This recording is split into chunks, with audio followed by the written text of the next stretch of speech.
Welcome back, everyone. If you're looking into international adoption, then stick around because in this video, I'm going to answer the question, do you get to choose who you adopt when adopting internationally? Now, this is a question that most folks have, whether they're adopting domestically or internationally, right? There are questions like, do I get to pick the gender? Do I get to pick the age? Do I get to pick, fill in the blank? And this can actually make it harder, especially when you're adopting internationally, just because the international adoption process is so much more strenuous than the domestic adoption process. And so it can just make things a little bit harder, especially when you have those questions and you don't have answers to it. So we're going to talk about that in this video. Before we get started, be sure to subscribe to my channel, click that like button, and hit the bell button to be notified when I post a new video. Now, adopting internationally requires much more care than when you're adopting domestically, just because you're dealing with a different country, okay? And you have to adopt through an international adoption agency. That's the only way you can adopt internationally. When you look at domestic adoptions, if you're doing a newborn adoption, there's so many ways that you can adopt a newborn, right? You can adopt by self-matching, you can do private adoptions, adopt through a lawyer, adopt through an agency, all these kinds of things. But when you're adopting internationally, the only way you can do that legally is go through an international adoption agency, okay? So you obviously want to make sure that that agency that you pick is legitimate, they're legal, they're doing things correctly, and they're doing the work that they're supposed to be doing. Now, not every international adoption agency can help you adopt from the country that you're looking to adopt from. So here in Nebraska, for example, Holt International Agency is an agency that helps folks adopt internationally, and they do really great work. They help people adopt from specific countries because they have built relationships with those specific countries and with their contacts in country, and they've worked with those countries for so long that they've just established a really good relationship. So if any other international adoption agency in good standing who's licensed that you'll work with should have the same thing. There's no one agency that can possibly work with every single country in the entire world. That's impossible because you have to go through licensing with the United States. There's so much that goes into just being a licensed international adoption agency.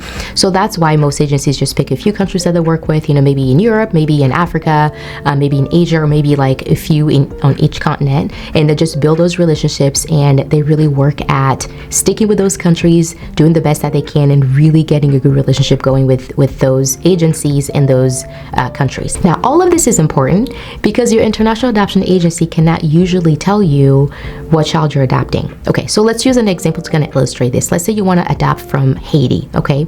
In Haiti, there are so many orphanages, like, all the other third world countries out there. There are so many orphanages, and there's so many kids in those orphanages, and there's agencies in country who are helping with the legal process of adoption, getting those kids out of those orphanages into families who want to adopt them. But when you think about kind of like the daily, weekly life in orphanages, there are children being dropped off and leaving all the time, okay? On a weekly basis, at least, there's more kids coming and more kids leaving. So in a lot of third world countries, what happens is that parents drop off their kids in those orphanages because they're just looking for a temporary, safe place for their kids. They just want somebody who can take care of them because they're not able to. They don't have money. They have too many children. They're poor. They're sick. Mom is dying. Dad is dying. There's all these dynamics that are playing into it. So the parents will drop off their kids in the orphanage with the hopes that hopefully they can come back and get them. Now, what happens is sometimes they never come back, which is abandonment. Sometimes they do.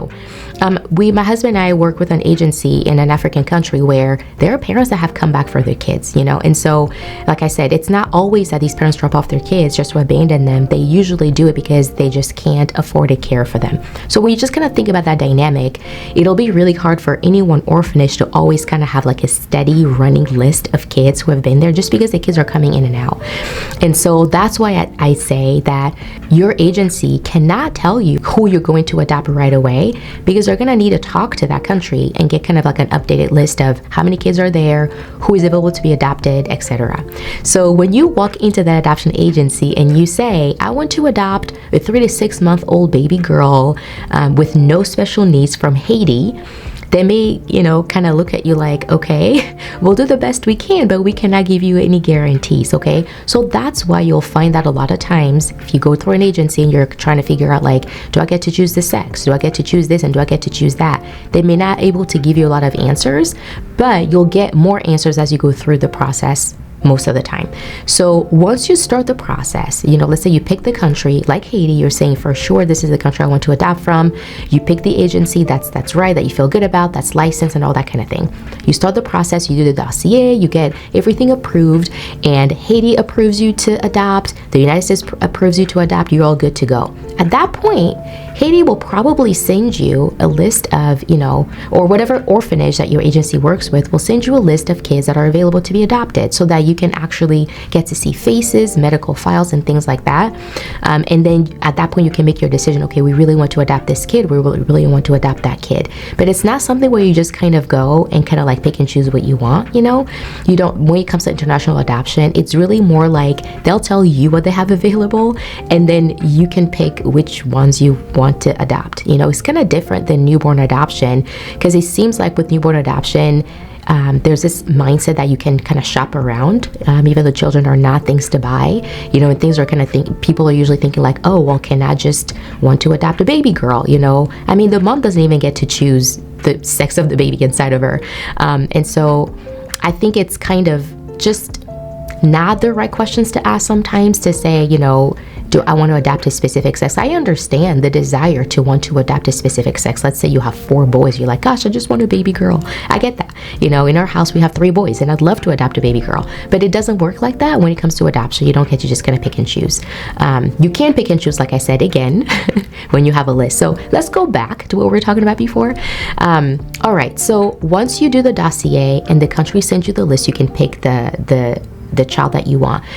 But not all countries do that. Okay, the Ukraine, for example, is one country that you will not know the child that you're adopting until you fly to that country. They will not send you a list of kids. And that's unlike, a lot of countries, even in Eastern Europe. A lot of countries don't do that. They will send you the pictures of the kids that they have and stuff like that, but the Ukraine doesn't do that. So I'm saying all that to say that there's always exceptions to kind of the general thing. So what is the answer to that question? Do I get to choose the sex, the gender, the age of the child that I want to adopt internationally? The answer is no, not when you're first starting out. And then maybe once you are approved and you get all your paperwork done, you may be able to choose a child that they show you on a list, if you do get a list, okay? If you're adopting internationally, comment below, let me know the country that you're adopting from. All right, now, if you have decided that international adoption is definitely the way that you want to go, but you have no idea where to start, I have a free guide for you that is going to be in the description box below. That gives you the list of the 5 most popular countries that people from the United States have adopted from over the past couple of years, really focusing on 2019 especially. So if you're interested in that, you can click the link below. It includes information about the country, who can adopt, how much it usually costs, things like that, just so you kind of get an idea of the country and if you want to look more into it. So again, if you're interested, the link is in the description box. You can click it to get access to that. All right, if you like this video, be sure that you click that like button, subscribe to my channel, and share this with your friends. All right, thanks for watching. Bye-bye.